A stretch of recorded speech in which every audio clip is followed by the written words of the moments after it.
Dans cette vidéo, vous allez voir ce qu'est une mole et la raison pour laquelle les chimistes travaillent en mole.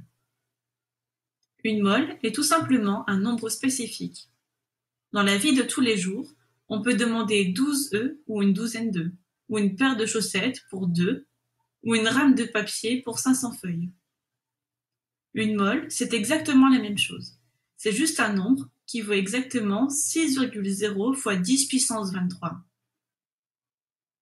On pourrait avoir une mole d'œufs, ou une mole de chaussettes, ou même une mole de feuilles de papier. Cependant, en chimie, on l'utilise généralement pour représenter des atomes ou des molécules.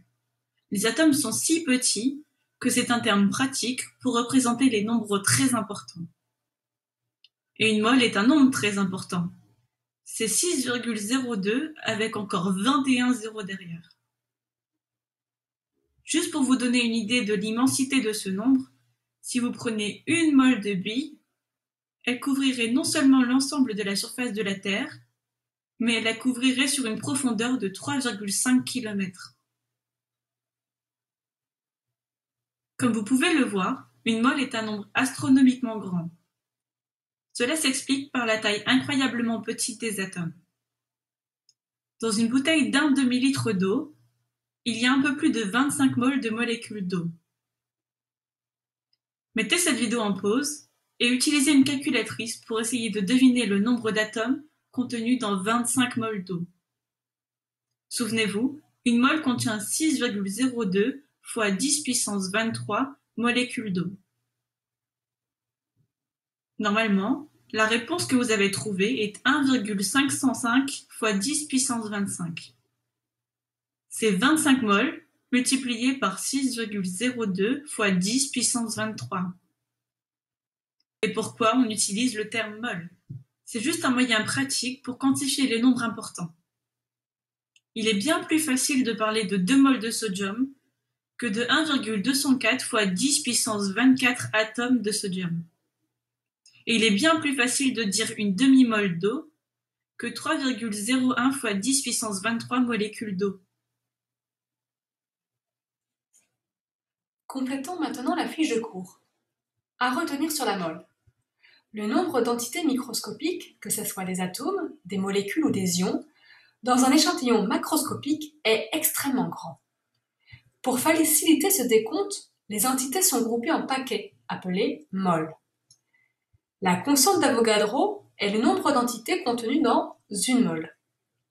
Chacun de ces paquets, c'est-à-dire chaque mole, possède toujours le même nombre d'entités, 6,02 fois 10 puissance 23. L'unité est notée mol-1 puisqu'il s'agit du nombre d'entités dans une mole, c'est-à-dire par mole. Par exemple, dans une mole de cuivre sous forme atomique, il y a 6,02 10 puissance 23 atomes de cuivre. De même, dans une mole de molécules. Et pareil, dans une mole d'ions.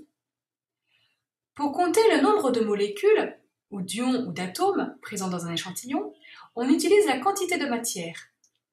L'unité de la quantité de matière s'appelle la mole. Son symbole se note mol sans la lettre E.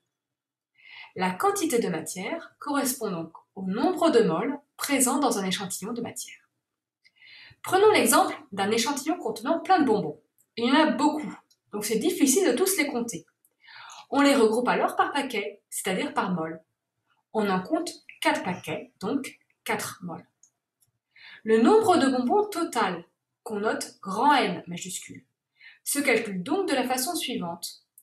On multiplie le nombre de moles par la constante d'Avogadro. Cette formule est à noter soigneusement. Cela se comprend bien si on trace un tableau de proportionnalité. Dans une mole, il y a 6,02 10 puissance 23 entités. Donc, par produit en croix, on obtient le nombre d'entités grand N contenues dans un échantillon de quantité de matière petit n mol. On retrouve donc la même formule. Cette quantité de matière est une donnée très importante pour le chimiste. Malheureusement, elle ne peut pas se mesurer directement.